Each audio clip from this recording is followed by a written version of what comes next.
రాబోయే కొద్ది రోజుల్లో తెలుగుదేశం పార్టీలో చేరి మైలవరం నియోజకవర్గంలో అట్లాగే మిగతా కూడా తెలుగుదేశం పార్టీతో ప్రయాణం చేస్తూ ఎవరైతే నాతో పాటు ఇంతకాలం మైలవరం నియోజకవర్గంలో వైఎస్ఆర్ కాంగ్రెస్ పార్టీలో పనిచేశారో భావసారూప్యత కలిగి నా నాయకత్వంలో నియోజకవర్గ అభివృద్ధి కోసం ఎవరైతే శ్రమించారో వాళ్ళందరితో మాట్లాడి తెలుగుదేశం పార్టీలో చాలా సంవత్సరాల నుంచి ఆ పార్టీ అభివృద్ధి కోసం నియోజకవర్గ అభివృద్ధి కోసం కలిసి పనిచేస్తున్నటువంటి సోదరులందరూ ఉన్నారు. వారితో భావసారూప్యత కలిగి వారి నాయకత్వంలో నాయకులు కావచ్చు, కార్యకర్తలు కావచ్చు, వారితో కలిసి వారి వెనక సాగేటట్టుగా తెలుగుదేశం పార్టీ కార్యవర్గం వెనక నడిచేటట్టుగా నన్ను ఇష్టపడి నా పనితీరు నచ్చి ఉన్న నాయకులందరినీ కూడా కలుపుకొని రాబోయే రోజుల్లో అతి త్వరలో తెలుగుదేశం పార్టీలోకి చేరటానికి ముహూర్తం అదంతా నిర్ణయించుకొని పత్రికా సోదరుల ద్వారా తెలియజేస్తాను.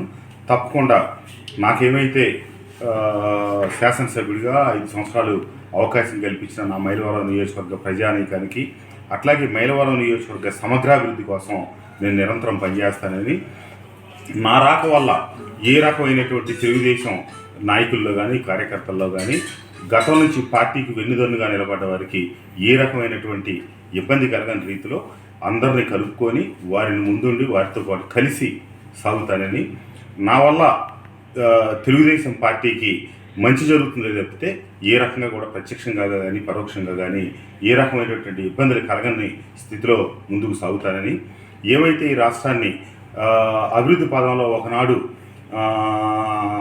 అక్షర క్రమంలోనే కాకుండా అభివృద్ధిలో కూడా ముందున్నటువంటి ఆంధ్రప్రదేశ్ ఈరోజు అన్ని విధాలుగా వెనకబడుతున్నటువంటి పరిస్థితుల్లో అనుభవం కలిగినటువంటి చంద్రబాబు నాయుడు గారి నాయకత్వంలో ఈ రాష్ట్రం మరింతగా పురోగమించడం కోసం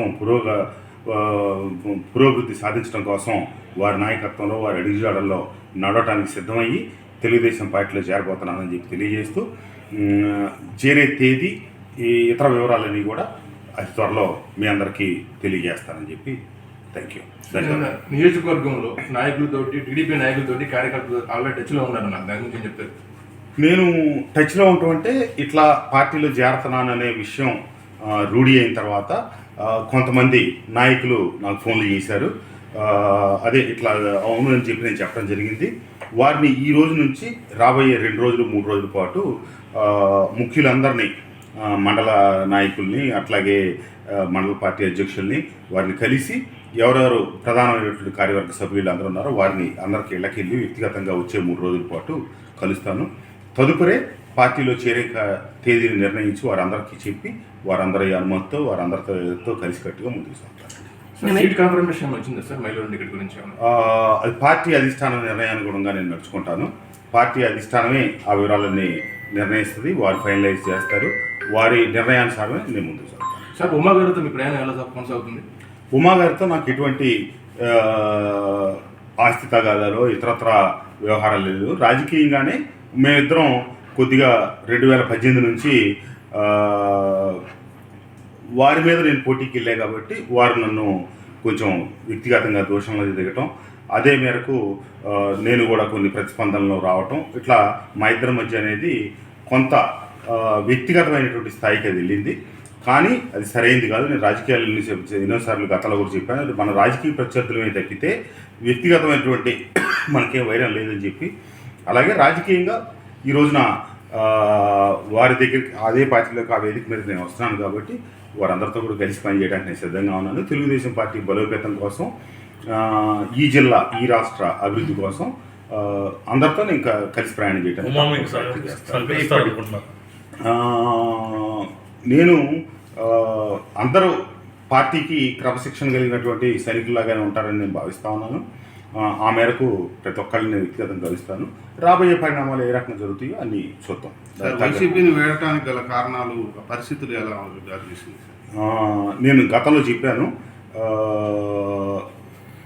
సంక్షేమమే తప్పితే అభివృద్ధికి ప్రాధాన్యత ఇవ్వని పరిస్థితి. అభివృద్ధి సంక్షేమం అనేది రెండు కలిసి ముందుకు సాగాలనేది నా పూర్తి అభిప్రాయం. సంక్షేమం లేని అభివృద్ధి కానీ, అభివృద్ధి లేని సంక్షేమం కానీ ఈ రెండు సరికాదు అనేది నా భావన.